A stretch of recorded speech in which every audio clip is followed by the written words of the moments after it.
Fala galerinha, beleza? Eu sou o Juan de Porto e a gente está começando aqui o Nerd por um Minuto. Não podemos esquecer que estamos aqui no estúdio do Uma Parte Produções. Nosso digníssimo Renato Leal aqui está ajudando. É o cara que opera essa mesa, esse som e opera tudo isso aqui. Só não opera você porque ele não é médico. Agradecer também ao pessoal da Mobiliza. Se você tiver com algum problema na sua cidade e não quiser recorrer diretamente à prefeitura, mensagem pro pessoal do Mobiliza que eles resolvem para você, inclusive você de Araruama e arredondezas aí que a escavadeira cacetou 6 carros na rua, o pessoal da Mobiliza pode ajudar vocês. Booster House, que cede os boosters de Pokémon e as caixinhas para a gente poder sortear para vocês. Não esquecendo também do energético que é 100% de sabor, zero açúcar, zero sódio, Power Fit para você aqui, ó, nesse calor tá pedindo. Sexta-feira, pô, hoje é dia de tomar uma também, tomar um energéticozinho. E o pessoal da Tenda Medieval, acessa a nossa página no Instagram, Nerd por um Minuto, você tem 10% de desconto. E a gente tem agora um novo parceiro, diretoria, Brickscraft. Nós vamos receber alguns produtos aqui da Brickscraft para vocês darem uma olhada. Já pode dar spoiler do primeiro? Se você que é fã de One Piece, se prepara que o primeiro produtinho que a gente vai receber da Brickscraft é relacionado a One Piece. Então, muito obrigado pela parceria, muito obrigado por ajudar a gente aqui a fazer a galera ser nerd por um minuto. Estamos aqui hoje com o grande Airan. A pronúncia tá certa, né? Tá certo, tá certo. Meu Deus. Graças a Deus. Antes de conhecer o Airan dublador, eu queria que você contasse pra galera que tá vendo a gente quem é o Airan e como você conheceu e integrou o universo da dublagem. Vamos lá. Primeiro, eu quero agradecer pelo convite. Prazer estar aqui. Eu sou Airo Pinheiro, basicamente sou ator, dublador, diretor de música. Adoro música, adoro rap, de forma geral, em todas as suas vertentes. O que mais que eu posso dizer? Eu sou um cara simples, uma pessoa simples, não tenho nada grande, não é nada parecido. E como eu cheguei na dublagem, eu cheguei na dublagem, eu já fazia teatro já há 10 anos, e aí teatro, TV, publicidade, institucional, tudo, enfim. E aí eu estava fazendo uma peça no espetáculo infantil, em que metade do meu elenco era os dubladores. E aí eu vi o pessoal sempre fechando horário, dublagem, tudo, indo para estúdio e tudo mais e tal. Eu chegando no estúdio correndo para ensaiar ou para fazer a peça no final de semana e tal. E aí eu falei, pô, legal, né, cara? Acho legal esse negócio de dublagem, acho bacana e tal. Nunca pensei, né? Aí eu falei, não, por que você não dubla? Tá, você é ator, tudo. Eu falei, sei lá, nunca passou pela minha cabeça dublar, não sei. Ah, pô, vai, tá triste, não sei o que, sei lá, dizem que não é panela, né? Então eu falei, até panela, mas tanto faz e tal. Também falou assim, cara, eu posso te levar lá na Albert Richard, se você quiser. E depois eu tiver horário lá, eu te falo, a gente marca e você vai comigo, quer? Aí eu falei, claro, legal, né? Conheci o estúdio e tal. E aí ela me falou isso, terminando a peça lá e tal, nessa reunião para ir embora. E aí, quando foi na terça-feira, eu acho, terça ou quarta-feira, ela me ligou. Ó, o horário é na hora, 9 horas da manhã. Quer ir lá? Eu falei, claro, eu achei que ela não fosse ligar, que ela tivesse esquecido, mas ela me ligou. E aí eu fui lá, conheci lá os estúdios e tudo e tal, e conheci aos pouquinhos, né, a conhecer o pessoal e tal, e ficava todo dia lá. Eu ia pra lá, ficava, era tipo trabalho. Eu chegava 9 horas da manhã, saía 5, 6 horas da tarde. Passava o dia lá nos estúdios, na época que podia, né, ir pro estúdio e ficar assistindo a dublagem e tudo mais e tal. Isso aqui era isso que eu fazia. Eu fiquei durante 3 meses fazendo isso. Foi assim que eu comecei. Você acha que então foi você que escolheu ser dublador ou a dublagem que escolheu? Não, foi o contrário. Caiu de paraquedas mesmo assim. Eu na verdade, estava já, como eu falei, já há 10 anos fazendo meu trabalho como ator. E tinha feito bastante coisa, várias novelas, mas tudo participações, né? Um personagem grande. Tinha feito peças bacanas também, mas sem nenhuma projeção maior e tal, nada muito grande. Publicidade, tinha feito alguns comerciais que, assim, bombaram bastante e tal, teve uma boa visibilidade, mas não teve muita continuidade. Então, assim, eu estava meio cansado. Eu falei, eu vou parar, eu vou fazer outra coisa aqui, eu já estou há 10 anos aqui, e a coisa não aconteceu como eu esperava, como eu queria, pelo menos, que acontecesse. Então eu vou sair fora. E era a última peça que eu estava fazendo. Eu falei, é a última peça que eu vou fazer. Eu falei, essa peça que eu já estou aqui, já está na meio da temporada e tal, mas depois eu não vou fazer mais nada não. Vou procurar outra coisa para fazer, vou tentar outra coisa. E aí aconteceu esse lance da dublagem e tal, e eu caí ali, a coisa foi indo, e eu fiquei. Eu tô já quase 20 anos, esse ano faz 20 anos que eu estou no dublagem. Você lembra qual foi seu primeiro trabalho? Se você fez um vozerio, ou você fez algum personagem já? Não, eu comecei fazendo vozerio. Comecei fazendo vozerio, que pra quem não sabe, é aquele bochicho, né, que fica ali no fundo. Se você tem uma cena no restaurante, tem um pessoal falando lá no fundo, aquele zum e tal. Você tá na recepção de um hospital, numa emergência, num hotel, enfim, alguma coisa assim, que tem aquele barulho de fundo, é o vozerio que a gente chama. E eu comecei fazendo vozerio.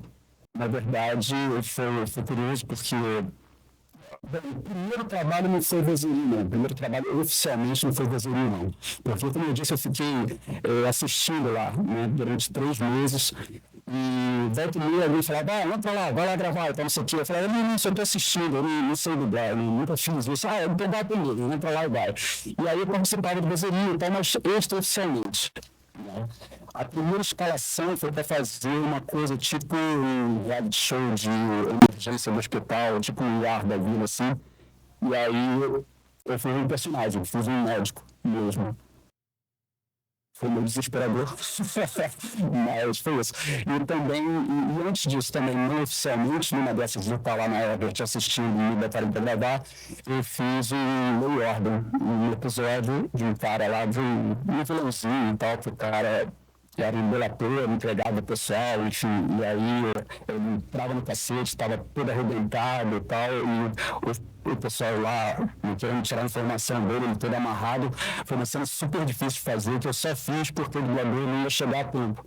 E aí a diretora, que era Carmen Sheila, falou assim, vai lá, entra lá, você tem que fazer isso pra mim, porque eu tenho que entregar isso hoje, e eu não tenho quem faça, o dublador tá no trânsito, não vai conseguir chegar, eu preciso acabar, preciso encerrar a gravação, você vai fazer. Eu falei, não vou, não vou não, eu não sei fazer isso, não é impossível, é difícil pra gravar, não tem problema, a gente faz palavra por palavra, frase por frase, se for preciso, mas entra lá e faz pra mim. E aí foi difícil pra caramba, lógico, né? Mas o resultado final ficou legal, ficou até bacana. Mas foi bem difícil. Então, assim, teve essas estreias não oficiais, e a oficial foi isso que eu falei, que foi a Rita Lopes que me escalou lá na Alcatel. Na época acho que não era Alcatel, não lembro o nome qual era exatamente, mas foi a primeira escalação oficial. Fora isso, teve algumas coisinhas que eu fui fazendo, mas a maior parte vozeria. Depois, quando eu comecei mesmo, já que eu vim ator, eu comecei a dublar, eu passei assim, o primeiro mês fazendo só vozeria. Fazia só vozeria, fiz 30 horas de vozeria no primeiro mês, preparando, já tinha muito bom. No primeiro dia eu fiz 30 horas. E aí foi uma falsa ilusão, porque depois nos outros meses eu fazia 1 hora, 2 horas, tinha mês que eu não fazia nada. E aí eu comecei a entrar no desespero. Que eu falei, caramba, achei que o negócio fosse bom, mas eu acho que não é tão bom assim. Você lembra qual foi o primeiro personagem de peso que você dublou e você falou, agora a parada tá ficando séria? Personagem de peso mesmo, assim, significativo foi o Mike Ross, do Souls. Eu tinha feito personagens um pouco maiores, mas não era nem protagonista, nem co-protagonista, nem coadjuvante. Era participações, assim, um personagem pequeno que aparecia de vez em quando e tal. Então, que eu me lembro, não tinha feito nada muito grande. O primeiro foi realmente o Mike Ross. Esse começo de carreira que você teve foi basicamente um boom, né? Que você foi saindo do teatro pra parte de dublagem. Você lembra qual foi o maior perrengue no seu começo de carreira? Eu acho que o maior perrengue foi esse. Primeiro, essa questão que eu falei, de ter feito 30 horas logo de cara, então me deu uma falsa sensação de que a coisa, né, ia deslanchar muito rápido, que eu ia, né, voar. E aí, quando a coisa baixou, eu fiquei meio apavorado, assim, porque não entrava grana, não entrava dinheiro, não fazia nada. E às vezes eu ia para lá para o estúdio, porque eu continuei indo também, não com a mesma frequência, mas mesmo quando eu ia, mesmo sem estar com trabalho, para ver se pintava alguma coisa, porque sempre respingava alguma coisa. E aí, às vezes, não fazia nada, passava o dia inteiro lá, não fazia nada, eu voltava para casa, sentava na cama e chorava. Eu falava, cara, não é possível, cara, eu sempre consigo fazer isso, eu preciso de uma oportunidade e tal.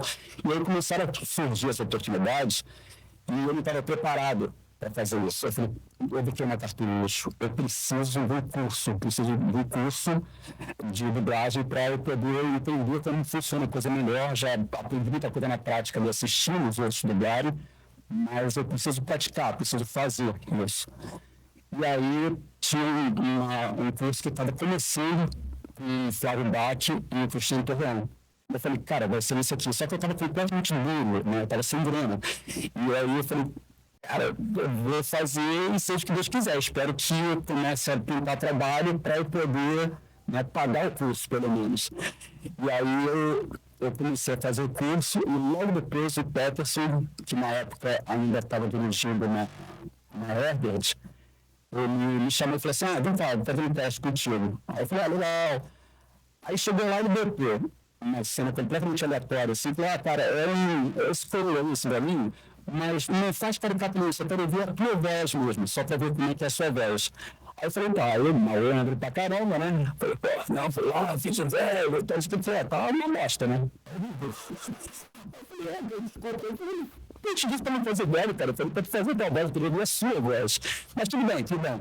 Aí eu falei, cara, esse cara nunca mais vai me escalar. Até 10 anos para ele me deu outra oportunidade. Ele passou tipo uma semana, na primeira semana do curso, ele me chamou e falou assim, cara, seguinte, queria falar uma parada contigo. Eu estou dirigindo um desenho novo, que era o Frango Robô do Cartoon.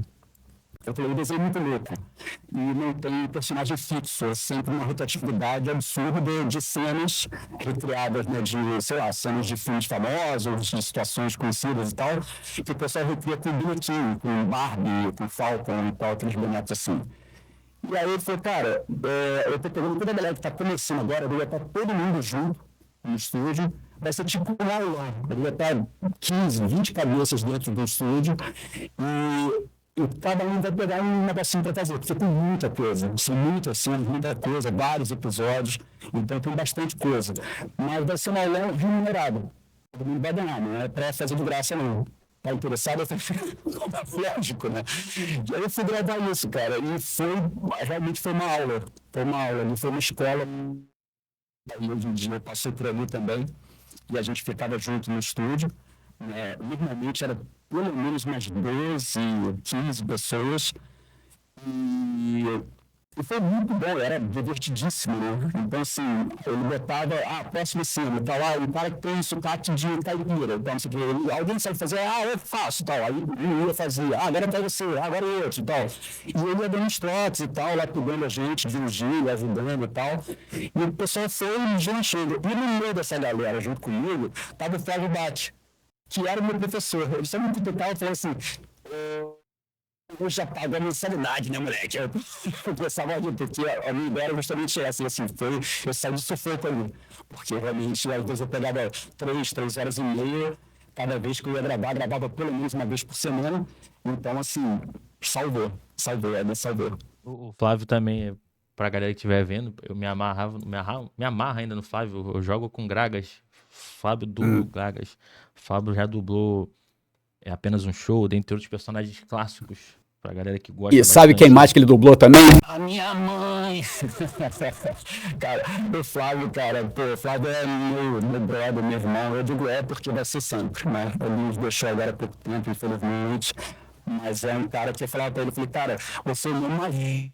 Amigo de infância, né? Porque a gente teve assim, uma afinidade muito grande. E o Flávio, eu acho que ele era amigo íntimo de todo mundo. Ele era amigo de infância de todo mundo. Que não tinha uma pessoa que não gostasse do Flávio. O Flávio era um cara que, assim, gente boa demais, sabe? Com sorriso fácil.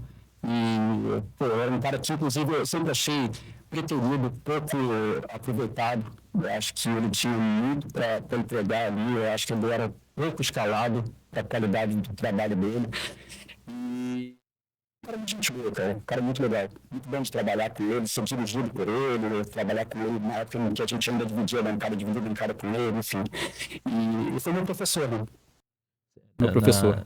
Nessa época aí, eu vou te falar uma opinião minha. Eu vejo que tem os dubladores que têm as vozes que eles não alteram. Já do Flávio, ele tinha versatilidade. Ele conseguia fazer várias versões. Tipo assim, uma voz mais fina, uma voz mais grossa. Ele conseguia ser versátil. Sim. Diferente de alguns Sim, dubladores que eu versatilidade. vejo que são basicamente a mesma. De dublagem, acho que tem gente que contrata assim, voz de galã, né, fala com aquela voz mais atenuada e tal, faz todos os personagens, né, que cabem esse tipo de voz e tal. E que é lindo, é bacana, mas que acabam ficando estigmatizados, porque às vezes o cara é muito versátil, ele faz milhões de coisas, mas ele só é escalado para fazer isso porque ele tem essa voz bonita e tal. E tem os outros que são completamente versáteis e que não se caracterizam muito por uma voz específica, né? Por exemplo, a Carla Pompudo, que eu já citei aqui, a gente sempre brinca, fala pra ela, eu escutei você outro dia, tá no filme, qual filme? Não lembro, é um filme que você estava fazendo um vozerio, mas que eu ouvi sua voz no vozerio, porque a voz dela marca. Você ouve a voz dela, na hora você sabe que é ela. E tem pessoas que são ao contrário. A minha voz, por exemplo, é uma voz branca. É aquela voz que, assim, cabe meio que qualquer coisa numa determinada faixa de idade, que normalmente não é a minha real. E assim, ela me marca muito. Muitas vezes, às vezes, colegas. Cara, eu tava vendo uma coisa que você fez, eu só não tô aqui para você, tipo, no capítulo 5, assim, da série. Eu falei, cara, não sei o que você tá fazendo, cara, de repente você falou alguma coisa que eu falei, caramba, era e tal. Então, assim, a minha voz não marca tanto. Mas, talvez por isso também eu tenha ido por esse lado de fazer as coisas mais caricatas, né, de personagens de game, de tal. Que, na verdade, é o que eu curto, né, uma coisa que eu adoro fazer. Você já trabalhou com vários estúdios diferentes. Você pode falar pra gente, obviamente você trabalhou na Herbert Richards, né, que era Sim. o patamar, mas qual foi o estúdio que você mais gostou de trabalhar? Mais gostei. Cara, eu vou te dizer que não tem assim, um estúdio que eu mais gosto, que eu mais gostei de trabalhar. Eu tive muitas experiências legais em vários estúdios, né? E isso varia muito, porque dependendo de quem está dirigindo, de quem está à frente do estúdio e tudo mais, isso altera, né? Às vezes você tem experiências muito legais no estúdio, mas aí troca o pessoal, né, diretores e tal, entra uma outra galera que você de repente não tem tanta afinidade, e aí provavelmente você também não vai ser escalado. Então, deixa de ligar um pouco naquele estúdio, liga um volume menor de trabalho lá, e vice-versa. Às vezes tem estúdios que você não costuma gravar, de repente entra alguém para a produção, seu elenco, ou que vai dirigir e tal, e vai escalar as pessoas, e você passa a dublar direto naquele estúdio. Então, tem isso também. E eu não sei, não tem nada específico não, assim, nenhum estúdio que eu tenha gostado mais, ou que eu goste mais de trabalhar. Eu gosto muito de trabalhar na Delarte, sempre tive um relacionamento muito bom com a galera de lá. Som de Veracruz, mesma coisa, né. É difícil, porque na verdade eu curto trabalhar em todos os lugares. A TV Group, por exemplo, já teve uma época bem no começo que eu quase não dublava, depois eu passei a dublar várias coisas. O League of Legends, inclusive, eu dublei lá antes de ser TV Group, né. E nesse estúdio, no espaço físico, onde depois foi a TV Group, durante um tempo no Rio. E, enfim, a TV Group hoje em dia é um lugar que eu pouco dublo, porque eu tô no remoto e eu não posso fazer para lá e tal, enfim. Mas é um lugar que quando eu tô no Brasil, eu vou direto dublar lá e eu adoro, até porque são pessoas muito queridas. A Bravo, por exemplo, eu sempre tive um ótimo relacionamento com a Bravo também. Então, assim, todos os estúdios, na verdade, não tem nenhum preferido não, não dá para dizer que tem. Você falou que você está dublando basicamente em home office alguns trabalhos. Você prefere trabalhar em home office ou você prefere trabalhar presencial? Olha, preferir, eu prefiro o remoto porque é mais prático, né. Você tá em casa, Aí 10 minutos antes você liga o equipamento e tal, vai lá, se organiza e começa a gravar. E você não tem tempo de deslocamento entre um estúdio e outro. Então isso facilita pra caramba, né? Porque eu posso marcar um horário de 2 às 4, um outro de 4 às 5, outro de 5 às 6, sem problema. Enquanto que no presencial isso é impossível, né? Porque tem o tempo de deslocamento entre um estúdio e outro, trânsito, tudo, por mais que você pegue metrô, sei lá, você vai levar um tempo para chegar no próximo estúdio. Então eu acho que o remoto tem essa vantagem. O presencial, o legal é que você encontra os amigos, né? Você encontra as pessoas. Se bem que hoje em dia você não encontra mais tanta gente, porque na época da Herbert, por exemplo, tinha o pátio da Herbert, era uma festa, né? Você chegava ali, você ficava ali horas, né? Você chegava antes para ficar batendo papo, encontrar as pessoas e tal, ficava todo mundo ali. Hoje em dia você não pode ficar no estúdio se você não for dublar, você não pode ficar depois que você já dublou, você não pode ficar dentro lá do espaço do estúdio, você pode ficar ali fora, na recepção, dependendo do estúdio, um pouco antes do seu horário. Mas antigamente as pessoas entravam para gravar, por exemplo, na bancada, dividiam bancada, todo mundo junto, então ficava aquele pessoal todo junto ali e tal. Hoje em dia todo mundo grava sozinho, individual. Então, no máximo você encontra quem acabou de gravar, tá saindo do estúdio para você entrar, e aí você fala, oi, tal, não sei o que, cruza com a pessoa, nem fala direito, e entra, grava, quando você sai tem outra pessoa que vai entrar no estúdio que você estava gravando, e aí é a mesma coisa, oi, tal, tchau. Então, assim, você encontra 2 pessoas cada vez que você faz um horário. É bem diferente. Mas, ainda assim, você consegue encontrar, né, mal ou bem as pessoas e tal. Então, tem essa vantagem. Agora, no meu caso, não é nem preferir. No meu caso, é uma questão de necessidade. Eu só estou dublando remoto porque eu não estou morando no Brasil, então eu só faço remoto. Eu não tenho como fazer presencial.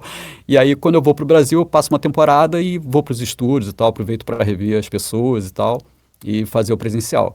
Mas atualmente eu gravo, né, basicamente a maior parte do tempo no remoto, não tem jeito. Ok. Você falou que você consegue encontrar com uma galera e tal, mas isso é uma curiosidade minha. Uhum. Qual dublador você é fã? Ah, tem vários. Tem vários, tem vários. Difícil dizer um, assim. Ah, bom, na verdade, os que os que eu sou mais fã são pessoas que já se foram, né? Era o Monjardim, o Mário Monjardim, que para mim é o maior dublador de todos os tempos. Para mim ele era completamente fora da curva dos melhores. Ele era uma coisa meio absurda, assim, meio surreal. Eu lembro que eu nunca fui muito ligado em dublagem, mas eu, né, sempre adorei animação, desenho e tal. E aí eu lembro de falar, cara, o cara que faz essa voz é muito, muito engraçado, muito legal e tal, que era a voz do Salsicha, né, do Pernalonga, Frangolino e tal, os desenhos que eu assistia quando era molequinho. E aí eu falava, cara, pô, esse cara é muito bom. Depois quando eu descobri que era tudo um cara só, eu falei, meu Deus, esse cara é genial, esse cara é de outro mundo, não dá, né? Então ele, e no caso das meninas, a Carmen Sheila, que depois se tornou minha madrinha na dublagem, e que era sensacional também, né? Tinham personagens, assim, sensacionais, também muito versátil, né? E, enfim, era maravilhosa. Uma pessoa maravilhosa e uma profissional incrível. E, além deles dois, assim, das pessoas que ainda estão aqui com a gente, tem vários, cara. Assim, o Ricardo Schnetzer, que acabou de falecer também, Infelizmente. né? Também era outro que, nossa, fantástico, um cara também nota 1000, e a dublagem dele, não precisa nem falar, né? Memorável demais. É difícil, cara, é difícil dizer. Eu gosto muito da grande maioria dos meus colegas. Eu acho que a dublagem brasileira tem excelentes profissionais, tanto no Rio quanto em São Paulo. Eu conheço mais a galera do Rio, porque eu sou do Rio, lógico. Mas tem profissionais incríveis, tem muita gente boa, muita gente boa. Eu era fissurado no Orlando Drummond, cara. Sim, Drummond também, Ele, o Monjardim fantástico. e Ele, o Monja, o Isaac Bardavi, o Então, seu Santinha, Isaac cara. foi cliente do meu tio, cara, no banco. Aí meu Olha. tio mandava vídeo e áudio com ele, era sensacional. Ah, que maneiro. Pô, isso batia O no Isaac coração. o Isaac era um poço de cultura, né? Um cara super inteligente, super culto, assim, de uma cultura geral absurda. E talentosíssimo, né? Ator, cara, ator mesmo de teatro, TV, né? Tudo. E excelente dublador também. O José Santa Cruz, o Santinho, também, que era o Dino da Silva Sauro, né? Da família Aham. Dinossauro. Entre 1 milhão de coisas que ele fazia. Era também sensacional também. Pô, gostava muito da dublagem dele. Enfim, cara, é o que eu tô falando, tem muita gente boa, muita gente boa. Eu tive a As meninas oportunidade. tem a Carla Pompilho, Mariângela Cantu, Sarito, que eu adoro o trabalho dela também.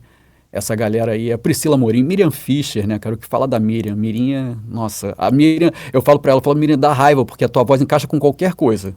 Se você botar uma planta falando, eu falo, cara, a voz da Miriam ficou perfeita nessa planta, impressionante, né? Uma coisa. Ela é assim, cara, ela é assim. Anos atrás a gente conseguiu ter a proeza de ter na nossa cidade aqui, na nossa cidade não, né, no lado, Miriam Fischer e Guilherme Briggs no evento, cara. Foi Olha, sensacional. Porque 1 tonelada nesse evento, um evento de peso, porque, demais, nossa, demais. E no mesmo ano, se não me engano, no final do ano, teve seu Gilberto Baroli no olha, evento aqui também, também. também. É o Seu que eu tô falando, cara. Gilberto, Todos os nomes que você tá falando aí também, só fera. O só gente Gui, pô, é um brava. cara que me deu muitas oportunidades na época que ele dirigia. Um cara que me ajudou pra caramba. Era um cara que eu ficava no estúdio. Ele sempre falava, fica aqui, fica aqui. E a gente ficava trocando ideia mesmo, assim. Eu ficava ajudando, entre muitas aspas, né? Na direção, dando pitaco. Ele, não, pô, tu dá umas sugestões legais, tem as ideias boas. Vai falando, pode falar e tal. Um cara totalmente aberto, assim, pra gente, né, fazer um trabalho ali legal, tanto eu dublando quanto assistindo. Eu cansei de ficar no estúdio só assistindo só e falava, pô, bota não sei o quê, troca essa frase, bota assim, ele, caraca, boa, boa e tal, não sei o quê. Então, assim, era um cara muito legal. Teve algumas situações no meu começo de carreira com ele, assim, que foram bem bacanas também. Uma que me marcou muito foi quando eu estava começando também na Herbert, ainda nem estava naquela fase de assistir. Eu entrei para assistir uma cena, acho que, se não me engano, do próprio Lei e Ordem que ele estava fazendo. E aí eu estava assistindo, na verdade, na técnica, né? A Carmen Sheila estava dirigindo, eu estava assistindo. Aí ela falou assim: entra lá. Aí eu falei: não, vai atrapalhar, não quero. Eu fico assistindo daquela. Não, vai para lá para você aprender como é que faz, para você ver como é que o dublador faz na bancada.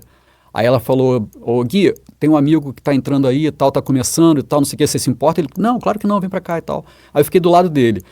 E aí chegou uma hora em que o script estava faltando uma página inteira. E era uma fala grande, assim, um monte de coisa que o cara tava falando e tal. E ele falou: poxa, Elinha, tá sem o texto aqui. Eu vou ter que tirar aqui de ouvido, pegar e traduzir pra gente adaptar aqui na hora pra gente gravar. Me dá 5 minutinhos. Ela, tá bom, meu filho, não, tudo bem e tal. Aí ele começou a traduzir, botou, solta aí. Aí foi traduzindo e tal, anotando tudo e tal. Chegou uma parte que ele falou, cara, eu não consigo entender. E eu na minha, né? Aí ele falou assim, eu não tô conseguindo entender o que ele fala nessa parte. Você entendeu? Falei, cara, entendi, ele tá falando isso, isso, isso. Ele, pô, valeu, cara, pô, me ajuda aqui, pô, tá parado aí por quê? E tal, não sei o que. Eu falei, não ia adaptar com ele. Não, cara, vem cá, pô, me ajuda aqui. Aí a gente foi, traduziu, adaptou e tal, não sei o que. Ele falou, pô, cara, é legal, cara, bacana. Ele, pô, tu sabe falar inglês legal? E assim, eu me formei em inglês com 17 anos, eu era professor de inglês com 17 anos, nunca lecionei porque nunca tive paciência, mas eu quis estudar inglês quando eu tinha 7 anos de idade. Eu cheguei para minha mãe e falei, olha, eu quero duas coisas, eu quero aprender a falar inglês. Aí ela, claro, te matricula amanhã. E qual é a outra coisa? Eu falei, quero aprender a tocar guitarra. Ela falou, tá, nem pensar, próximo. E aí fiquei só no inglês durante muito tempo. E aí enfim, então assim, eu tinha a coisa do inglês legal e tal, sempre tive, né? Desde moleque, e consegui fazer a tradução lá na hora, na boa, consegui entender o que o cara tava falando, passei, e aí ele falou, cara, pô, pode vir sempre que você quiser, sempre que eu estiver aqui, assim, no meu estúdio, que eu estiver gravando, pode entrar, pode ficar aqui comigo e tal, não sei o que. E aí eu comecei a ver como a coisa funcionava de verdade, né, como os grandes dubladores faziam, e o que era diferente, por que os caras eram grandes? Porque eles mexiam no texto. Porque na época não era comum a adaptação, né? Hoje em dia você pega textos muito mal traduzidos, tradução de Google e tal, uma coisa, um trabalho porco pra caramba, mas pega coisas muito boas. E essas coisas muito boas são as que são adaptadas, porque é aquela coisa, é versão brasileira, né? Não é a tradução para português, não é isso. Então você tem que fazer uma versão, você tem que, né, as palavras, a frase tem que caber ali para fazer o sync direitinho. A bilabial, se começa aberto, se começa fechado, se bate, se não bate, se termina fechado, se termina aberto. Tudo isso são detalhezinhos que fazem diferença. E que a gente vai fazendo lá na hora de dublar, mas se alguém fizer isso pela gente e já tiver tudo mastigado ali no script, facilita bastante o nosso trabalho. Então, quando você pega um roteiro, né, um script bem traduzido, bem adaptado, faz toda a diferença, né? Aí é bem mais fácil o nosso trabalho. Vamos agora para o segundo bloco, personagens e bastidores. Qual personagem você acha que marcou sua carreira? Essa é pesadinha, né? Personagem que marcou. Bom, na verdade não tem um, né? Tem pelo menos 3 aí que foram os mais marcantes, que não tem como dizer que um marcou mais ou menos do que o outro. O primeiro foi o Mike Ross, do Suits, que eu falei aqui, porque foi o primeiro protagonista. Bom, ele era co-protagonista, né? Era ele e o Harvey, né? O Mike e o Harvey. São os 2 principais da série. Mas no começo da história, na verdade, a história gira mais em torno dele. Depois a coisa fica mais dividida e em algum momento fica até mais pelo Harvey. Enfim, fica aquela coisa ali, aquela balança, sobe e desce. Mas não deixa de ser um co-protagonista, né? Um personagem grande. E como foi o primeiro, me marcou muito e foi um ponto de virada, sem dúvida. Eu fui crescendo, né, com a série, fui aprendendo pra caramba com a série. E apesar de já ter quase 5 anos, né, quando eu comecei, quase 5 anos de dublagem, quando eu comecei a dublar o Suits, mas foi um aprendizado, foi uma evolução ali. E aí depois veio o Calçola. O pessoal não sabe quem é o Calçola, só conhece como Faz o Urro, né? E que é do Shrek para sempre, do Shrek 4. E o Veiga do League of Legends. Esses 3 não tem como eu dizer que um foi mais do que o outro, mais importante, mais marcante, porque os 3 foram. O Calçola, na verdade, inicialmente ele não foi marcante, não. Eu fiz, aí teve uma repercussão, claro, na época, né, do cinema, que o filme estava em cartaz e tal. Foi muito interessante porque ele fazia uma cena, ele participava de uma cena e todo mundo saía do cinema falando faz o urro, faz o urro, faz o urro. Então, assim, era muito doido isso, né? Por causa de uma ceninha, era a cena que as pessoas lembravam depois de assistir o filme. E o Veiga, pela coisa do timbre, da voz, das risadas, né, das gargalhadas e tudo e tal, que também marcou muito. E é um personagem completamente diferente do resto dos personagens do League of Legends, né? Hoje em dia até tem umas coisas mais nessa veia cômica, mais escrachado e tal, mas no começo, os primeiros personagens, ele era completamente diferente do resto. Eram os guerreiros, né? A galera, pô, que, né, iam para as batalhas, tudo e tal, não sei o quê, e o maguinho louco, completamente megalomaníaco, com aquelas loucuras dele e tal, com aquelas falas malucas e tal, com aquela gargalhada insana. Então, assim, marcou também bastante. Então, não tem como dizer um só, seriam esses 3. Tem alguns personagens que eu tenho muito carinho, muito, assim, guardo no coração de ter feito e de ter tido a oportunidade de fazer também, mas esses 3, com certeza, são os principais, que marcaram mais. Você falou do Veiga. No começo do LoL, pra quem jogava LoL no começo, era só os caras com a voz austera. Os caras tudo centrado. Exato, As exato. mulheres com voz autoritária. Aí me vem o Veiga com problema sobre a estatura. Pois maguinho. pois é. Era aquela coisa, sabe? Os caras eram guerreiros, fortões e tal, então aquela voz mais imponente, né? A voz mais impostada, mais rouca, mais firme e tal. Aí, pô, vinha o Veiga, vou engolir sua alma! Porra, cara, que isso, cara? Que é isso, né? Que louco, que coisa totalmente inusitada. No meio dos guerreiros tem um maguinho minúsculo, com complexo de altura, de inferioridade, e com a voz esganiçada, aguda, enlouquecido, com aquela gargalhada, enfim, muito doido. Você falou que você passou um período, né, que você chegou a fazer 30 horas de vozerio e outras coisas. Você lembra qual foi o menor tempo que você passou gravando e o maior? Olha, o maior, eu não sei exatamente. Deve ter sido os horários de Suits, que era um volume muito grande de coisa. Talvez algumas outras séries também. Já fiz filme de guerra, vozerio em filme de guerra, que era muita cena de batalha, então assim, já passei 3 horas e meia, 4, gritando, saí sem voz do estúdio, porque, né, filme de guerra, aquela berraria, aquela confusão e tal, então acho que o maior tempo que eu passei deve ter sido mais ou menos isso. Já tive que dividir horário, né, assim, fazer 3, 4 horas e aí fazer uma pausa, depois voltar para gravar à tarde o resto, mais 3, 4 horas, ou então dividir em dois dias. Gravando o Beavis também, já passei bastante tempo gravando, porque é uma coisa que dá um trabalhinho também, porque ele é muito cheio de cacuete, né? É o tempo todo, entre uma fala e outra, e é complicado, né? Se você não... eu desisti, chegou uma hora que eu desisti de ensaiar o Beavis, e eu falava assim, vamos gravando, o que eu errar a gente para e volta, porque não dá, você ensaia, depois você não consegue lembrar tudo que você ensaiou, porque é o tempo todo um monte de mumunha, de cacuetezinho, assim, cacofonia mesmo, né? Aquela coisa... cheio de tique nervoso, totalmente louco, enfim. Ainda mais que se tiver no modo cornolho, né? Eu sou o cornolho do Lago Titicaca. Aí, eu falo, cara, não dá, né? Não dá, é louco. E aí, cara, é impossível. Mas, voltando à pergunta, o tempo menor que eu já passei no estúdio, eu acho que já aconteceu algumas vezes, tá? Eu ia fazer alguma participação, alguma pontinha, uma besteirinha, e o diretor fala assim, loop tal. Aí tá, é o garçom ali. Tá.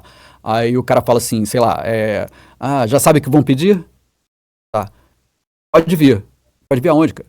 Acabou. Eu falei, como acabou? Natal nem chegou, já tá dando presente de Natal? Que isso, cara? Fala, é só isso. Ia te botar pra fazer uns vozerio também, uns loopzinhos de vozerio, mas já tá cheio, já cobri tudo de vozerio, não precisa não. Era só isso mesmo, pode vir.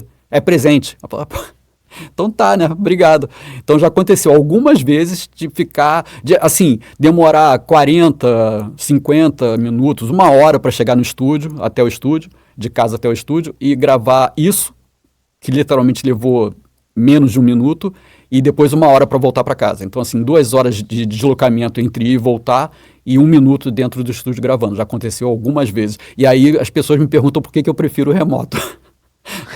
por isso. Você dublou alguns personagens que são caricatos, você tem o Beavis, você tem Sim. o meu azarado favorito nos Muppets, O e você Bicker. tem o Veiga, que também tem umas falas mais engraçadas. Teve alguma cena, em algum momento na sua carreira, que você demorou pra gravar porque era muito engraçada, ou alguma que era muito pesada, que você falou assim, peraí que eu vou precisar de um tempinho? Já aconteceu as duas coisas. No Suits, que eu me lembro assim agora rápido, no Suits teve uma cena quando ele... Duas cenas, na verdade, quando ele... Bom, vou dar spoiler, tá, galera? Quem não tiver assistido o Suits todo ainda, para aqui, pula. Porque é o seguinte, quando ele perde a avó, logo... Não sei se é na primeira temporada, logo nas primeiras, talvez na segunda, não sei. E ali foi bem emocionante fazer aquela cena. Foi a cena final do episódio, se não foi a final de temporada, mas foi já mais pro final da temporada e a cena final do episódio.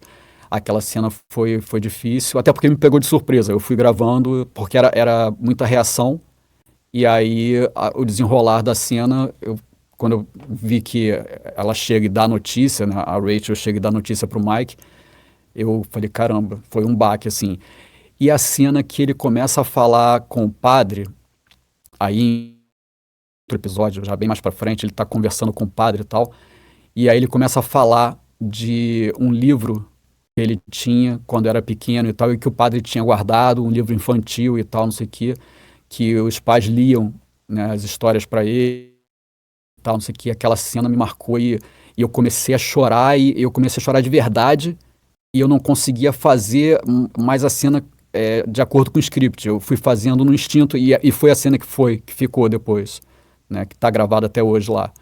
Porque eu não conseguia ler o script. Eu estava com o olho cheio d'água, chorando literalmente, então eu não conseguia ler. Eu não conseguia mais ler o que estava, já tinha me perdido no script. Eu fui olhando para a tela e falando mais ou menos o que vinha na minha cabeça. Eu sabia mais ou menos o que era a cena, né? Mas foi nesse pé. Então, assim, já aconteceu isso. Agora, no oposto disso, assim, de ficar rindo pra caramba, de não conseguir gravar, de parar e ter acesso de riso, já aconteceu algumas vezes, né? Vezes. Na época que eu fazia o Power Rangers, acontecia bastante isso. É que eu fazia o Coronel Crunch, que era a voz do Veiga. Foi por isso que eu fui fazer o Veiga. Depois eu conto essa história. E que mais? Tinha um desenho que eu fazia. Bom, alguns desenhos que eu fazia que eu ria muito. O Brickleberry, que tem, até hoje tá que eu faço o Denzel. Eu ria muito fazendo aquele desenho, aquela animação. É muito engraçado. Um desenho que eu achei que fosse bombar. Achei que esse desenho fazer muito sucesso, assim, fosse estourar. E ninguém nem conhece o desenho. É o Nunchucks. São dois castores, não é os castores aloprados, castores doidos, não sei o que o Briggs fazia, não. É um outro desenho que são dois castores e tal, não sei o que. E aí tinha uma ovelha que era vizinha deles e que sempre se dava mal nas confusões que eles armavam e tal. E eu fazia essa ovelha. Cara, a gente rolava de rir. A gente tinha literalmente que parar em alguns momentos porque a gente não conseguia gravar. Era, assim, rolando de rir dentro do estúdio, de sair da sala, de sair da cabine e falar, cara, não, para, vou beber uma água, para que eu não estou conseguindo. Porque a gente aloprava muito na dublagem, assim, na adaptação, né, do texto. Então, a gente ria pra caramba, a gente se divertia. A direção do Julinho Monjardim, filho do Monja. Fazia eu, Fred Mascarenhas, o Márcio Aguena, não lembro quem mais fazia, mas os dois castores eram eles dois, eu fazia ovelha, eram os três principais. Mas era divertidíssimo, era muito bom esse desenho. E eu não sei o que aconteceu, o Cartoon colocou ele num horário que era mais tarde, assim, quase de madrugada, ninguém assistiu, depois saiu e ficou pelo caminho. E era muito bom, era muito, muito engraçado. Pelo que eu vi, você também trabalhou com esse elenco aí, você tinha uma galera que era da zoeira, né? Então... Sim, pois é. Cara, o que acontecia era o seguinte, a gente colocava no script as piadas, a gente colocava zoando um ou outro, às vezes nem era pra ler, não, a gente só colocava alguma zoeira mesmo e tal, porque como eram castores, né, eu falava assim, ô Dentuço, não fala isso aqui não, troquei, tá, e tal, não sei o que, e aí o Fred falava, tá bom, o Cotonete, o Orelhão, e tal, não sei o que, um monte de coisa e tal, zoando, o algodão, meu pedacinho de algodão e tal, ficava zoando, que era ovelha, né. E, cara, era muito zoado. A gente, várias vezes, em vários momentos, a gente simplesmente esquecia o roteiro. Que é a melhor forma de fazer, na verdade, né? É o que eu estava falando do Monge, né? Do Mário Monjardim, que fazia todos aqueles personagens. Assistir ele dublando era uma aula, literalmente. Uma das primeiras vezes que eu dublei na Herbert, nessa coisa do vozerio e tal, eu entrei, que era o Monja, a Carla Pompilho... eu não me lembro se estava a Mariângela também, mas só a galera de peso, e eu. Eu falei, cara, eu espero que o diretor não fale assim, essa falinha aí, pega você, Irã, pra fazer, porque antigamente tinha isso, né, você ia fazer um vozerio, hoje ainda acontece, quando o pessoal entra pra fazer vozerio todo junto, porque muitas vezes você faz vozerio sozinho, mas algumas vezes você faz vozerio ainda, né, com a galera na bancada.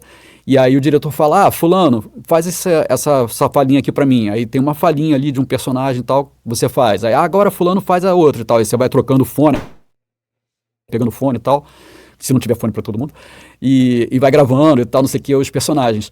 E aí eu falei, cara, eu espero que não me peça pra fazer nada, porque no meio dessa galera aqui... E aí eu vi assim, tipo, o Monge errar. Aí eu falei, legal, cara, todo mundo erra, então tô tranquilo, eu posso errar também, tô no lucro. Pô, se o cara erra, qualquer um pode errar. Mas ele dublando era uma aula, porque ele não olhava pro script. Ele passava a cena assim, ele entendia a cena, ele sabia o que estava acontecendo, aonde ele estava, para onde ele tinha que ir, aquela coisa bem Stanislavski, sabe? Assim, onde estou, para onde vou e tal, eu sabia o que tinha que acontecer. Agora, como isso ia acontecer, aí, meu amigo, era na hora. Ele começa, por isso que a dublagem do Salsicha tem muito aquela coisa, diabo, meu filho, Scooby-Doo, isso aqui, meu filho, diabo. Então, era por causa disso. O Pernalonga, era por causa disso, porque ele ia cobrindo as bocas, ele ia colocando umas coisas nos cacos e tal para poder cobrir. E isso daí eu aprendi com ele, cara, quando eu fui para fazer o Beavis, foi exatamente isso. Falei, cara, eu tenho que ir no modo monja, eu tenho que ir naquele esquema de ficar botando as mumunhas e cobrindo, falando coisa e tal. Eu entendo a cena, vejo o que está acontecendo e vou. Porque não dá, é impossível você ensaiar e fazer como está no script e tal. E para quem traduz também, por melhor adaptador que seja, é impossível você fazer tudo como o bicho faz lá, porque é muito louco, né? Não dá. Não tem como. Tira uma dúvida para mim aqui que eu fiquei curioso. Você falou que por causa de Power Rangers você dublou o Veiga? Foi. O que acontece? Eu comecei a dublar o Power Rangers RPM, porque o Power Rangers tem vários, né? E aí eu fui dublar o RPM ainda na Herbert. E foi na época que a Herbert fechou e aí vários trabalhos foram para a Delarte. A gente continuou dublando depois na Delarte. E a Carmen Sheila estava dirigindo e ela me colocou para fazer um dos vilões. Os vilões eram o seguinte, era um trio de vilões, na verdade. Era um principal, que era vilão mesmo de verdade, que era o Jorge Vasconcelos que fazia, que era só a voz. Era uma luz vermelha e aquela voz cavernosa e tal. E aí o Jorge arrebenta, né? E os dois assistentes dele, que eram personagens mesmo, que apareciam, que iam lá e tal, lutavam com Power Rangers, executavam os planos e tal, que eram dois idiotas, né? E eu fazia um, e o Paulinho Matias Júnior, que eu não sei se vocês sabem quem é ator, baita ator, e ficou na dublagem durante um tempo, fez muita coisa, depois começou a fazer muita coisa em TV, cinema, tudo e tal, e aí parou um pouco com a dublagem. De vez em quando eu acho que ele ainda dubla, mas não mais com o volume que ele dublava antigamente. E o Paulinho, ele batia no meu ombro, né? Só que o Paulinho tem uma voz super grave, grossa. E aí entrava no estúdio, eu e ele sempre para gravar. Os dois nós entrávamos juntos, porque a Carmen Sheila falou assim, olha, eu não aguento mais o tradutor confundir os dois e botar a fala de um para outro, de outro para um. Então, assim, vocês se virem aí, vocês entrem juntos e vocês vão, né, checando, vão verificando se a fala é do seu personagem mesmo, se não for, vocês trocam aí e vambora, porque eu não aguento mais ficar trocando fala, que ele tá errando muito na tradução e eu tô de saco cheio já. Então, vocês vão entrar sempre juntos e vão fazer nesse esquema. Eu falei, a gente tá, né, tudo bem. Então, era muito engraçado, porque a voz do Paulinho super grave e ele pequenininho batendo no meu ombro. E eu, maior do que ele, com a voz super fina fazendo o Coronel Crunch, né? Que era aquela coisa... Era o Veiga. Eu fazia, sei lá... dessa vez nós vamos capturar os Power Rangers! Eles não vão escapar! E tal. Era totalmente o Veiga. E aí... Mas isso... Veiga não existia, tá? Não existia League of Legends. Quando veio o League of Legends, o Léo Santos, que dirigiu a primeira leva do League of Legends, ele me chamou para fazer o League of Legends, porque ele falou assim, cara, tem um personagem que quando eu ouvi o original, na hora eu pensei em você. Porque é a voz que você faz no Power Rangers, lá no Coronel Crunch. É exatamente aquela voz. Então não tinha outra pessoa. Na hora eu falei, cara, Airan. Então, pô, eu acho que você vai conseguir fazer legal, vai ficar parecido com o original e tal, não sei o que. Eu falei, legal. E aí eu fui, né, fazer as falas, dava gargalhada, foi uma gravação super engraçada, super divertida, a gente ria pra caramba e tal. E eu gravei todas as falas, né? Consegui fazer bem próximo do original e tal, realmente a voz era bem semelhante e tal, não é igual, claro, mas tinha uma certa semelhança e tal. E ficou bacana, ele curtiu, a galera curtiu e tal, legal. Aí depois ele falou assim, tá, agora a gente vai gravar as gargalhadas, as reações. O que acontece? Ele tem uma gargalhada muito louca, muito estridente e tal, não força, não vai, né, se machucar. Vê se você consegue fazer. Vou botar para você ouvir, para você ver como é, e ver o que você consegue fazer mais parecido, mais próximo do que ele faz no original, mas não se preocupa não, tá? Não vai, detonar a voz por causa disso. Aí eu falei, não, ok, vamos lá, bota aí, deixa eu ouvir. Ele botou, quando começou as gargalhadas do Veiga, eu comecei a rir. Aí ele falou, pô, é punk, né, cara, vai ser difícil, né? Eu falei, não, você não entendeu. Eu tô rindo, cara, porque isso é exatamente assim, não é parecido, é exatamente assim, exatamente igual uma risada que eu fazia, uma gargalhada que eu fazia quando eu era moleque, de zoação, de brincadeira.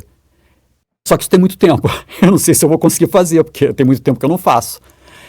E aí ele falou, pô, você quer tentar? Eu falei, vamos tentar. E aí, cara, ele soltou a primeira, eu gravei. Quando eu terminei de gravar, eu olhei pra técnica, tava todo mundo rachando de rir, nego no chão, cara, assim, enrolando, nego, rindo. Falou, cara, o que é isso? Aí eu falei, ficou legal. Cara, ficou igual, ficou perfeito e tal, não sei o que. Cara, não acredito que tu conseguiu fazer e tal. Eu falei, porque é isso, cara, eu fazia quando era moleque. Eu não sabia se ainda ia conseguir fazer, né, se ainda conseguiria, mas é igual o que eu fazia, então eu acho que dá pra fazer.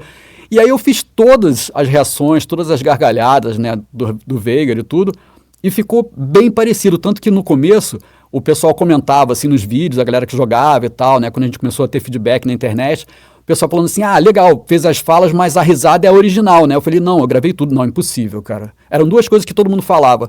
Caramba, você fez as gargalhadas também porque é muito igual ao original. Aí eu falava, fiz, juro que eu fiz tudo, gravei tudo. As falas e as reações, gargalhadas, tudo.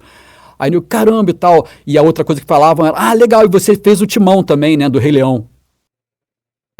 Não, eu nem sonhava em dublar. Para de mentir, cara, foi você que fez sim, fala a verdade. Aí eu falava, cara, eu adoraria ter feito, que eu acho um personagem maravilhoso, sensacional, mas não fui eu. E aí, eu falava, cara, aquela coisa, o Timão e Pumba, né, do Rei Leão. De voz até que é... É muito parecido, mas não fui eu juro, mais uma vez, eu juro, não fui eu. Adoraria ter feito, porque eu sou fã, eu acho sensacional aquela dublagem, sou fã daquela dublagem. Maravilhosa, todo mundo ali mandando muito bem.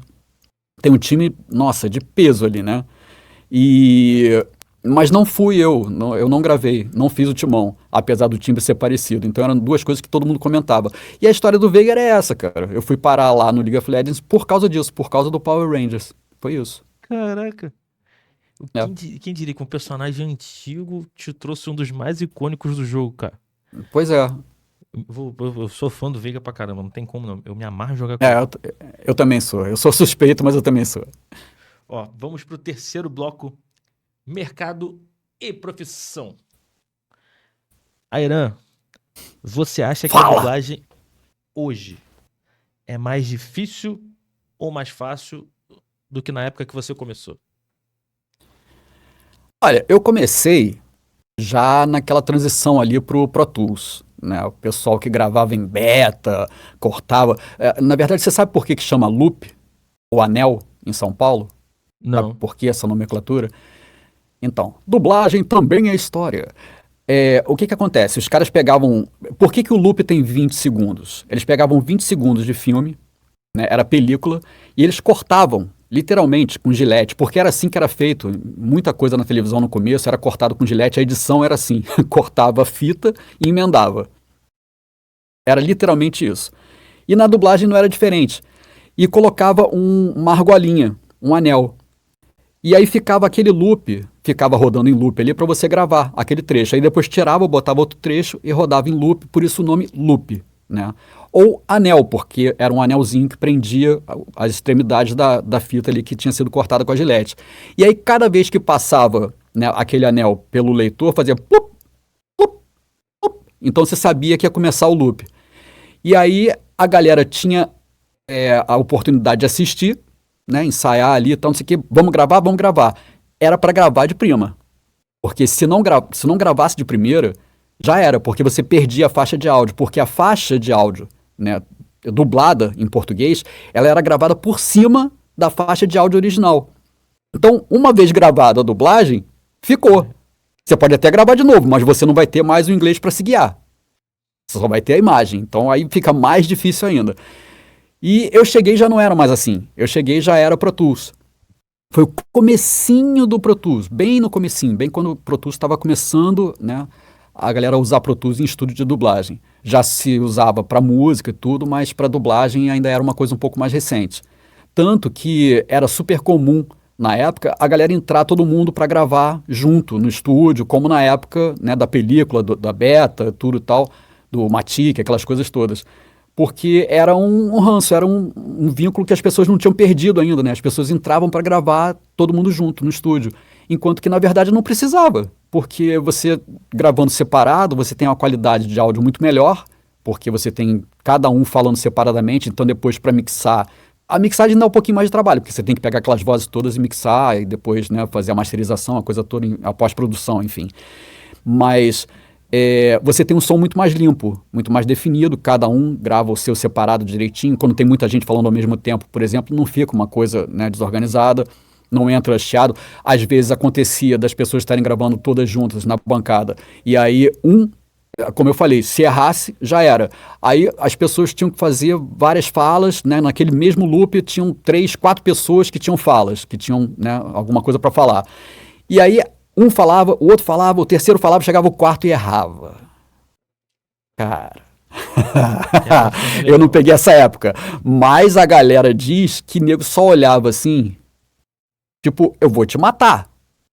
infeliz. Agora, como é que a gente vai fazer isso, que já estava difícil, sem a porcaria do áudio do inglês pra gente se guiar? Então, assim, cara, tem histórias, assim, sensacionais, né? Da galera ficar soltando, pô, labareda pela venta. Então, assim, tem essas histórias. E quando veio o Pro Tools, tudo ficou mais fácil, né?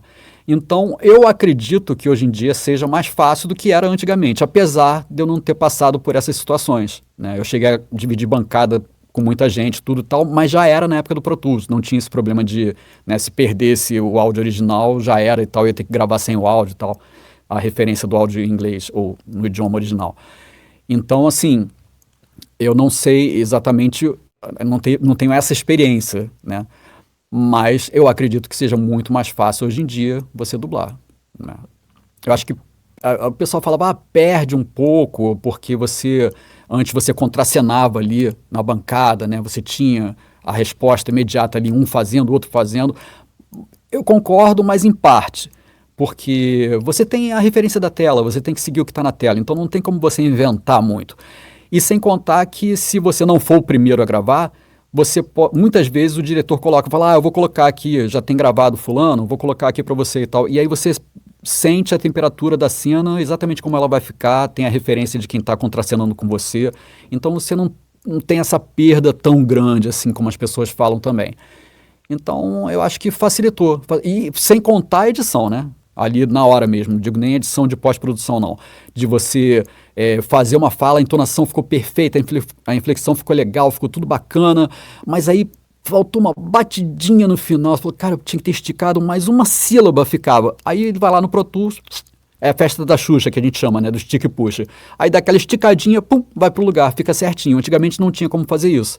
Por isso que você vê filmes antigos que são maravilhosos, assim, a dublagem fantástica, mas tem muita coisa que não é perfeita no sincronismo. Se você parar para ver filmes antigos, séries antigas e tal, você vai ver muita coisa que o sync não está 100%. Né? A boca não bate ali direitinho, ou o cara termina de falar e você ainda ouve a voz, ou vice-versa, né? Termina a voz e o cara ainda bate a boca, não é 100%. Hoje em dia você tem, né, como mexer e colocar. E mais, já está começando a rolar já a inteligência artificial não generativa, que aí é uma coisa que vai a nosso favor e não contra, que é uma coisa interessante, que é a manipulação facial, ou pelo menos labial. E aí você, através de programas de computador, você consegue manipular, né, a boca e fica falando português, como a gente fala mesmo. Mexe e não é mais a boca falando inglês, é a boca falando em português encaixada no áudio que você dublou. Aí, cara, fica perfeito. Então, isso facilita muito a nossa vida, né? Eu costumo brincar, falar assim, quando eu tô dublando alguma coisa, gravando e tal, e aí tem que esticar um pouquinho, ou tem que comprimir um pouquinho para entrar, para ficar no lugar e tal. Aí eu falo, técnico fulano, né, ou a fulana que tiver na técnica, tá dublando muito. Aí eu começo a rir e falo, cara, tá dublando muito, porque é você que tá dublando, né? Porque eu fiz a minha parte aí, só que não ficou perfeito. Quem botou no lugar e deixou perfeito foi você. Então você tá dublando muito. A galera aqui hoje em dia também já tá... literalmente tá igual eu, né? Tá careca de saber que pra você ser dublador, você precisa ter o DRT. Sim. Mas é bom fazer algum curso também. Claro. Você tem algum curso que você recomenda pra essa galera fazer que quer se tornar dublador? Claro, porque assim... primeiro tem uma coisa curiosa que o pessoal fala, tem DRT, tem DRT. Eu não tenho DRT, né? Porque DRT é Delegacia Regional do Trabalho. Então eu não tenho, ela não me pertence. Ela fica lá, o prédio fica lá no centro da cidade do Rio. E o que a gente tem é registro profissional de ator, né? Na verdade. Então assim, o que a gente tem, o que a gente busca quando ainda está começando é o registro. Mas se popularizou DRT, né? E aí, cara, existem algumas formas de você tirar o DRT, por curso ou por tempo de trabalho, já trabalhando, seja na própria dublagem, para quem vem, né, que ainda é menor de idade, começa cedo e tal, e já está há alguns anos dublando, e aí você consegue depois tirar o DRT, ou para quem faz teatro e tudo mais e consegue tirar o DRT. Isso é uma coisa, é uma etapa, você precisa ser ator para ser dublador, todo mundo sabe, como você disse, ok, beleza. Outra coisa é você saber dublar. Porque é uma vertente dentro da profissão. Assim como você tem o trabalho de ator. Você pode ser ator de TV, que é uma pegada, é uma temperatura de interpretação diferente, de projeção de voz diferente. Você tem que ter a consciência de câmera, de eixo de câmera, de posicionamento em set, de filmagem, cenário, tudo. Quer dizer, é uma coisa. Tá? Tem que se defender da luz, não entrar na sombra do colega. Então, isso é uma coisa. Outra coisa, teatro. Você projetar a voz, o cara que está lá na última fileira, ele tem que te ouvir como o cara que está na primeira. Então é outra técnica completamente diferente. Trabalho de ator, da mesma forma, tá? Mesma coisa, mas técnicas diferentes. A dublagem, a mesma coisa. É trabalho de ator, mas é uma técnica diferente, entende? Então você tem que fazer um curso, né? Não é assim, salvo raríssimas exceções, pessoas que chegaram de paraquedas assim, que conseguiram se adaptar bem à dublagem, e são bons profissionais e tudo mais, o resto dos meros mortais a gente precisa realmente se preparar para aprender a técnica de dublagem, uma coisa específica para dublar, né? E cara, eu vou te falar, tem alguns cursos muito legais, mas o que eu sempre indico de olhos fechados, a IAB, né? Que é muito legal, IAB, e o curso do Galvão, do Cláudio Galvão, né? Que, cara, é garantido. Esses dois, a galera é fera, sabe, o pessoal é legal. Uma coisa que é bacana também, quando você for fazer um curso de dublagem, é saber quem está dando aquela aula, né? Quem é o professor. Quer dizer, o cara é diretor, o cara vai ter um outro tipo de approach, sabe? Uma outra visão do que ele está falando. Porque uma coisa é um dublador falando para um dublador, outra coisa é um diretor falando para um iniciante, para um dublador. E sem contar a parte prática da coisa, né? Se você se destacar, se você for bem, você pode abrir uma porta ali, se o cara é diretor, ele pode te puxar para você começar a trabalhar já e começar a te escalar, né? Não é uma garantia, porque o mercado realmente está encharcado, a verdade é essa. Eu sempre falo, o pessoal fala, você dá aula, eu não dou aula. E se eu tivesse que dar aula, eu daria aula para criança, porque criança cresce e você sempre precisa de mais criança. Então, criança, eu acho que sim. Para adulto, eu entendo, claro, tem o lado financeiro, cada um sabe onde o seu calo aperta, e sou totalmente favorável às pessoas darem aula, sim, porque às vezes você está sem grana, está com pouco trabalho, é uma forma de você, né, garantir uma graninha que entra. Mas a verdade é que, assim, tem muita gente frustrada, porque as pessoas tiram o famigerado DRT, as pessoas gastam, investem uma grana em curso, que antigamente era um curso que você fazia de 6 meses. Hoje em dia tem curso de 2 anos, sabe? Que fala para você, você não vai sair preparado. Cara, você vai. Se for um curso sério, um curso legal, você vai passar um tempo fazendo e você vai sair preparado. Até porque preparado a gente, né? Pronto a gente nunca tá. A gente está preparado para fazer. Você sai preparado para dublar. Agora, pronto você não tá. Até porque a dublagem nunca é a mesma coisa. Você entra no estúdio, é sempre uma coisa nova. Então, assim, é sempre diferente. Nunca é igual. Por mais que você esteja fazendo um personagem fixo numa série, por exemplo, ou um personagem em um desenho, numa animação, não vai ser igual, porque as cenas não são as mesmas. E você não recebe o texto antes, né, para ensaiar. Uma das coisas que eu mais estranhei quando eu comecei na dublagem foi isso. Eu vim de teatro, de TV, e aí eu sempre tinha um script lá, o roteiro para estudar, para decorar as falas e tal, sabia, né, estudava as cenas. Eu nunca decorei texto, eu sempre estudei as cenas. E aí eu cheguei na dublagem, eu falei, a gente recebe o script quando? Na hora que for dublar? Aí eu falei, legal, e não vai dar tempo, né, de eu decorar, de eu estudar nada e tal, não sei o que. Mas não precisa não, vai na hora, vê, lê e vai, tchau, pronto, foi. Cara, então assim, é meio no bate-pronto, o negócio não é para qualquer um. Eu tenho amigos que são excelentes atores e que foram tentar dublar e falaram, cara, não dá, esse negócio que vocês fazem não rola não. Tem que ser cíclope, tem que ter um olho na testa para ter um olho na tela, 2 no texto, fazer tudo ao mesmo tempo. Não dá, cara, não dá para fazer isso. Não sei como é que vocês fazem isso não. Esse troço é impossível de fazer. E não é impossível, né? A verdade é que você precisa da técnica, porque é isso, o cara é ator, um excelente ator, mas ele não tem a técnica da dublagem, ele não aprendeu a dublar, né? Uma coisa mais específica. Então, façam um curso se vocês quiserem, mas tenham sempre em mente, eu sempre falo para todo mundo que me pergunta isso, cara, não é fácil. Hoje em dia, então, mais difícil ainda, porque, como eu falei no começo, eu ficava lá na Herbert assistindo, eu conseguia ter, né, essa coisa de chegar nos diretores para conversar, para pedir para assistir, para pedir uma oportunidade até de ser ouvido e tal, e ficar ali aprendendo na prática, assistindo as feras dublando e tal. E hoje em dia você não consegue nem entrar, passar do portão do estúdio. Você pode ficar na calçada se você quiser, mas você não consegue nem entrar. Então, cara, é bem diferente, é bem diferente. Aí você fala, eu quero fazer inscrição, quero, né, fazer aqui minha ficha e tal, você faz e espera ser chamado. Tem estúdio, cara, que eu tenho 20 anos de dublagem. Tem estúdio que eu tô começando a dublar agora. Só pra você ter ideia. É nesse naipe o negócio. Vamos agora então para o bloco 4, senhoras e senhores. Perguntas mais polêmicas com corte rápido direto. Perguntas um pouco mais polêmicas, só que com respeito. Ou será que não? Polêmica, mas com respeito. É bom, é bom. Respeito é bom e preserva os dentes, fala aí. Ó. Já recusou o trabalho por discordar de conteúdo? Por discordar de conteúdo? Não. Não. Eu acho que o ator é ator, né, cara? Você faz qualquer coisa. Aquilo não necessariamente representa o que você pensa, a sua forma de ver o mundo, enfim. É só um trabalho que você está fazendo, é o personagem. E isso é uma armadilha, né? Porque quando você vai fazer um vilão, por exemplo, normalmente, né, as pessoas não são ruins, não são más. E você vai fazer um vilão, você tem que acreditar e entender por que ele está fazendo aquilo. Então, assim, é mais complexo ainda do que fazer o bonzinho, fazer uma ceninha normal e tal. Mas você não vai deixar de fazer porque o cara é um psicopata assassino, por exemplo.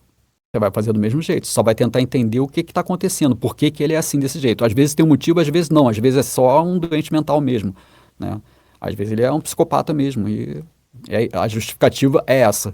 Mas existe uma justificativa. Então, é você entender os porquês da cena e vestir o personagem da melhor maneira possível e fazer aquilo, né, como você achar que deve ser legal fazer e com a orientação do diretor, claro, tudo, e fazer do melhor jeito que você achar que consegue fazer. Então, não, nunca neguei não. Já teve um cliente difícil ou uma direção muito complicada? Cliente, bom, a gente não lida diretamente com o cliente, mas a gente sofre as consequências, né? Tem cliente que manda trocar, sei lá, esse por este, né? Que é a forma, assim, tem a forma correta do português, esse e este, por exemplo, é um exemplo péssimo que eu dei, porque, na verdade, existe diferença de uma coisa para outra. Mas no coloquial a gente não usa, né, como deveria, normalmente a gente usa esse só. Mas deixa eu ver algum outro exemplo melhor. Manda trocar Bela por Linda. Sabe, o cara fala, ô Bela, e tal. E no original ele tá falando alguma coisa semelhante. Por exemplo, no espanhol, ele vai falar, oi Bela, e tal. E aí você fala, mas num sentido até mais irônico, vamos dizer. Fala, oi Bela, e tal, sabe, brincando. E aí o cliente manda trocar, oi Linda. Linda, Bela é sinônimo, né? É a mesma coisa. Então, assim, aqui é trocar, sabe? Então tem esses clientes que são mais chatinhos, que fica procurando pelo em ovo e tal, e aí fica retake de coisas que muitas vezes o estúdio até coloca, não procede, NP, porque fala, cara, nem tem. Ou então fala assim, faltou a fala. Aí você vai ver, você vê a cena 50 vezes e fala, cara, Não tem. o cara não tá abrindo a boca, não tem nada ali. Ele fala uma coisa, o outro fala, depois ele fala, as 3 falas estão gravadas e não tem nada sem fala. Não tem nada faltando. Aí você fala, cara, né? Agora, direção já aconteceu. Cara, eu acho que uma vez só. Uma vez só. Do Suits, uma época, porque Suits foi gravado em vários estúdios diferentes, né? No final de Suits, a reta final, em 2017 até 2019, eu gravei Suits nos estúdios do cliente, porque eu estava morando nos Estados Unidos e aí eles falaram, olha, a gente quer que você continue fazendo, mas a gente não pode sair, o material não pode sair daqui do estúdio. Não pode ir para outro estúdio, você alugar um estúdio para gravar ou mandar para sua casa, você gravar na sua casa, não pode. Você tem que vir aqui. Aí eu ia para o estúdio do cliente, né, lá do distribuidor, e gravava lá. Então, assim, foram vários estúdios diferentes em que eu gravei. Passou por 3 estúdios no Rio e mais essa situação lá nos Estados Unidos. Então, em uma dessas mudanças e tal, foi para um estúdio e para um diretor diferente que a gente se desentendeu, porque eu já fazia sei lá quantos anos, e aí toda hora ele interrompia, não ficou bom, não sei o quê. E normalmente, assim, o que a gente costuma fazer, de forma geral, se tem um bifão que a gente chama, né, um texto grande, alguma coisa muito grande, que aí de repente você vem bem e tal, não sei o que, ali no meio uma coisa não ficou legal, o sync ali não bateu direitinho e tal, e o resto ficou bom. Normalmente a gente deixa, porque o cara vem naquele flow, né, vem na coisa mais fluida ali, vem naquele ritmo fazendo e tal, fica bom, só um trechinho que não ficou legal, por algum motivo, você fala, refaz só aquele trechinho ali, ou só o final, o começo valeu, faz do ponto tal em diante. Então é comum. E ele não fazia isso. Se eu começava a fazer, então dizer que ele, peraí, não ficou legal, volta. E aí eu começava do começo. Aí, peraí, volta. E aí toda hora. E aí cada vez que ele apertava o talkback, que era, né, ele aperta um botãozinho, o diretor está lá na cabine, ele aperta um botão para você poder ouvir o que ele está falando. E aí ele falava assim, peraí, volta, ali ficou forinha, então não sei o quê, pega de novo ali, então não sei o quê. Antes dele tirar o dedo, ele falava assim, porra, parece que não sabe dublar. Dava pra ouvir aquela coisa assim, só pra dar aquela picadinha. Aí eu parei, saí do estúdio e falei, pô, bicho, olha só, eu já entendi que você não gosta da minha dublagem, não gosta do meu trabalho, ninguém é obrigado a gostar, eu também tenho várias pessoas que eu não gosto do trabalho, respeito, sem problema nenhum, mas isso que você tá fazendo é palhaçada. Eu falei, cara, não, isso aí é bobo, é quase infantil o que você está fazendo, porque você vai minando o profissional. Né? Você começa a se desconcentrar e vai ficando cada vez pior. Ao invés de você passar, acertar, você vai errar cada vez mais. Né? E eu costumo dizer, eu já dirigi também várias vezes dublagem, né? Também sou diretor, e eu falo, aliás, me contradizendo, eu não sou diretor, eu estou diretor. Porque somos todos colegas, somos todos dubladores, ninguém ali é só diretor de dublagem e não dubla. Né? Então, quando eu tô diretor, eu tô ali para ajudar o colega. Eu tô ali para fazer um trabalho em conjunto. A gente, né, somos um time. Eu ajudo, eu represento o espectador. Então, se o que eu tô assistindo ali tá bom, o que vai assistir depois em casa vai gostar também. Se não tá bom, quem tá em casa também não vai gostar. Então, eu falo, não, peraí, vamos corrigir isso aqui, vamos fazer assim, vamos fazer assado e tal. Costumo muito dirigir a direção e não a parte técnica, porque dirigir sync, como eu falei, a gente coloca no lugar, então não é o caso. Eu acho que o mais importante é você dar a orientação artística, né, da interpretação, se tem alguma coisa que possa melhorar, que possa fazer diferente, ou que de repente o próprio dublador não entendeu, porque às vezes, né, a gente chega ali de paraquedas e fala, tá, aí de repente você explica uma coisinha, uma cena, né, e fala, tá, entendi, não, beleza, o cara já vai e já acerta. Então, assim, é um trabalho em conjunto, como eu falei, né? É um time. A gente está ali para ajudar. É um colega que também erra quando está dublando. Então, fazer esse tipo de coisa é covarde, é bobo e é infantil. E aí foi o que eu falei e ele ficou meio sem graça. E, não, então, nunca mais. Passou a ser meu melhor amigo. Chegava lá, querido, e tal, vamos gravar e tal. Pô, ficou ótimo. Então, mudou da água para o vinho. Então, que eu me lembro foi a única vez que aconteceu, mas eu acho que tudo se resolve. Né? E nesse mesmo estúdio tinha tido um estresse também com uma coisa completamente inusitada. Uma pessoa da pós-produção me chamou e falou assim, pô, não dá, tá vindo um monte de retake seu e tal, não sei o que. Eu falei, pô, mas por quê? Coisa errada? Não, barulho. Aí eu falei, pô, mas barulho não é culpa minha. Ah, barulho de fone. Eu falei, mas barulho de fone, o problema é do fone de vocês, então, não é barulho que eu tô fazendo, o que eu posso fazer? Ah, não, vem, entra aqui no estúdio, deixa eu ver como é que você dubla. Aí eu falei, tá. Aí peguei o fone, botei aqui, que a gente normalmente usa um lado só do fone, né? Quando tem os dois, a gente deixa um do lado de fora, porque se você tapa os dois, você perde a sua referência e você começa a errar, a sua dicção vai pro espaço. Botei o fone aqui, ela, é isso. Tá vendo? Você fica segurando o fone, eu falei, o fone de vocês tem os dois lados. Eu tenho que tirar um. Se eu tiro um, esse fone aqui começa a cair, daqui a pouco o fone cai. E aí sim faz barulho. Eu fico segurando um aqui. Só que o fone de vocês fica... Conforme eu vou mexendo no maxilar e eu vou falando, faz barulho. A culpa não é minha, pô. Arruma outro fone. Mas, enfim.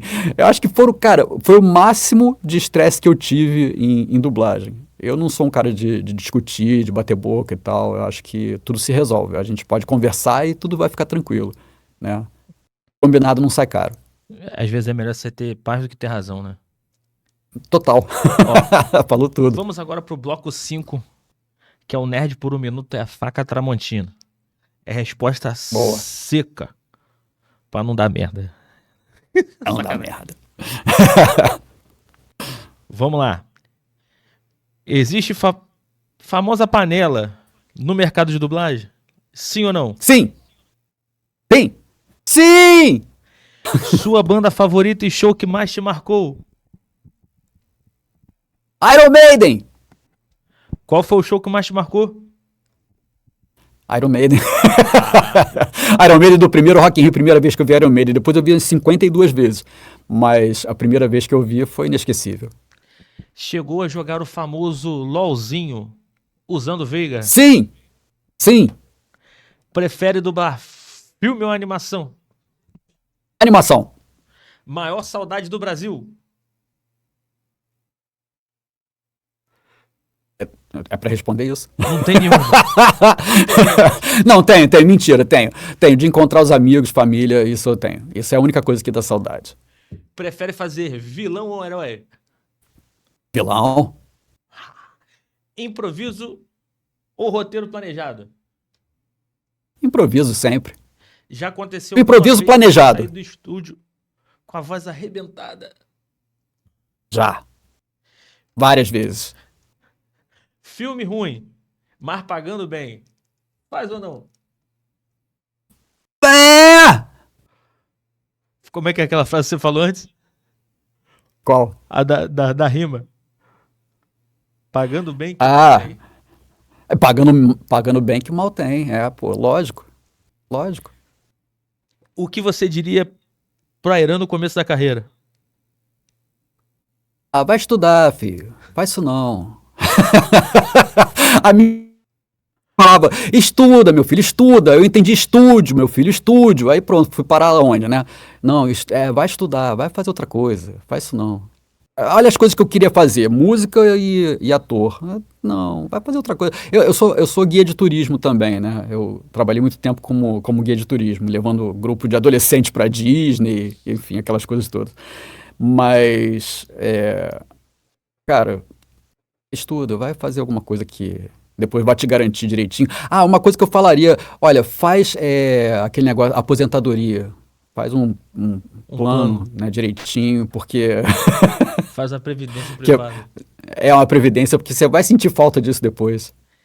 Que conselho você daria para quem quer sobreviver de arte no Brasil? Sobreviver de arte.